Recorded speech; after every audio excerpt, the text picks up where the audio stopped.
Hello students, আজকের ভিডিওতে আমরা জানবো চ্যুতি বা ফল্ট। যারা ক্লাস 11-এ সেমিস্টার 2-এ পড়াশোনা করছো এবং যারা ভূগোলে অনার্স নিয়ে সেমিস্টার 3-তে পড়াশোনা করছো, আজকের ভিডিওটি তাদের জন্য। চ্যুতি কি? চ্যুতি বা ফল্ট হলো সাধারণত শিলাস্তরের ফাটল। ফোল্ড আমরা পড়েছিলাম সেটা কি?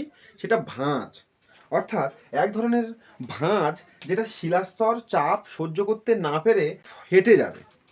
আর এই ফাটলটার বিশেষ কয়েকটা শর্ত পূরণ করলেই হয়ে যাবে সেটা চ্যুতি। শিলাস্তরের মধ্যে যে অভ্যন্তরীণ ক্রিয়া প্রক্রিয়া ঘটে, যেমন ভূমিকম্প, ম্যাগমার চলন, পরিচলন স্রোত, প্লেট টেকটনিক, এই সমস্ত বিভিন্ন কারণ তো রয়েছে। এছাড়াও দুটো পাত পরস্পরের দিকে এগিয়ে আসা এবং কি হয়, শিলাস্তরের ওপরে প্রচণ্ড পরিমাণে পার্শ্বচাপের সৃষ্টি হয়। শিলাস্তরের ওপরে দীর্ঘদিন ধরে একটা চাপ পড়ছে এবং শিলাস্তরের অভ্যন্তরীণে বিভিন্ন ক্রিয়াকলাপ ঘটছে, যার ফলে একটা চাপের সৃষ্টি করছে। এবং শিলাস্তরের পাশ দিয়ে যদি চাপ প্রচণ্ড হারে আসে, তাহলে শিলাস্তর একটা পর্যায়ে সহ্য করতে পারে না।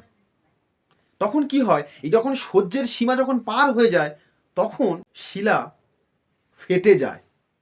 এবং শুধু ফেটে গেলে যে চ্যুতি বলবো তাকে না, শিলা ফেটে যাওয়ার পরে একটা শিলা ওপরের দিকে উঠে যায় আর একটা শিলা নিচের দিকে নেমে যায়।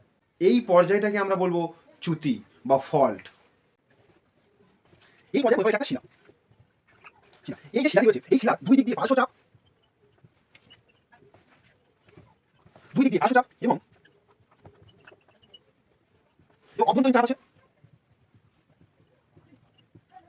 একটা শিলার উপরে পার্শ্বচাপ, অভ্যন্তরীণ চাপ, বহির্জিত চাপের ফলে শিলাটির ওপরে প্রচুর চাপ সৃষ্টি হচ্ছে।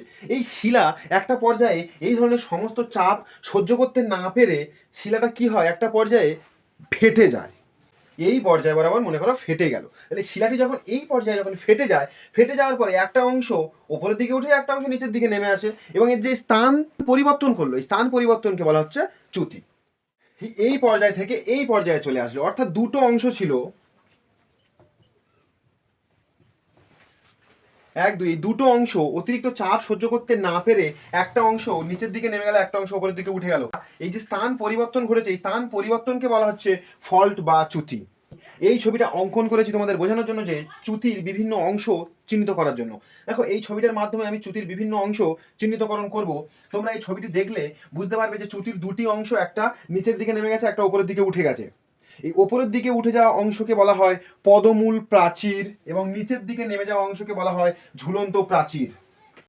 অর্থাৎ এই যেটা পদমূল প্রাচীর, এটা আমি ধরে নিলাম এই 1 নম্বর অংশকে বলা হচ্ছে ফুট ওয়াল, আর এই 2 নম্বর অংশকে বলা হচ্ছে হ্যাঙ্গিং ওয়াল। এই যে অংশটা, এই অংশটা বরাবর চ্যুতি ওপর নিচে ওঠানামা করছে, আর এই যে রেখাটা আছে, এই রেখা বরাবর চ্যুতি ওপর নিচে ওঠানামা করছে, তাই এই রেখাকে বলা হচ্ছে চ্যুতি রেখা। আর যে তল বরাবর চ্যুতি ওপর নিচে ওঠানামা করছে, তাকে বলা হচ্ছে চ্যুতি তল। চ্যুতি এখানে একটা কোণ তৈরি করেছে। দেখো, এই যে কোণটা তৈরি করেছে, এটাকে বলা হয় চ্যুতির নতি। চ্যুতির দুই পাশে যে স্তরায়ন তল আছে, এই তলের শিলার মধ্যবর্তী যে উলম্ব রেখা আছে, এই উলম্ব রেখাগুলোকে ক্ষেপ বলা হচ্ছে, বা এই উলম্ব রেখার ব্যবধানকে ক্ষেপ বলা হচ্ছে। এটা ঊর্ধ্বক্ষেপ, এটা অধক্ষেপ, অর্থাৎ এটা পদমূল প্রাচীর, এটা ঝুলন্ত প্রাচীর। এই দুটো প্রাচীরের মধ্যবর্তী অনুভূমিক বা পাশাপাশি বা অনুভূমিক যে ব্যবধান রয়েছে, তাকে ব্যবধি বলা হচ্ছে। দেখো, চ্যুতির বিভিন্ন শ্রেণীবিভাগ আছে, যেমন উৎপত্তি অনুসারে শ্রেণীবিভাগ, নতির মান অনুযায়ী শ্রেণীবিভাগ, চ্যুতির নকশা অনুযায়ী শ্রেণীবিভাগ, চ্যুতির যে স্থানান্তর ঘটে, অর্থাৎ স্থলন, একে অপরের সঙ্গে যে স্থানান্তর ঘটে, সেই স্থানান্তর ঘটার মাধ্যমে যে স্থলন সৃষ্টি হয়, এই স্থলনের আকৃতি বা স্থলন অনুযায়ী আবার শ্রেণীবিভাগ আছে। এই সমস্ত ধরনের নোটস পেতে তোমরা এখনই হোয়াটসঅ্যাপ করো। দেখা হচ্ছে পরের কোনো ভিডিওতে। তবে হ্যাঁ, তার আগে লাইক, শেয়ার, সাবস্ক্রাইব অবশ্যই করে দিও, আর কমেন্ট করো আমার ভুল ত্রুটিগুলি। Thank you, that's all for today.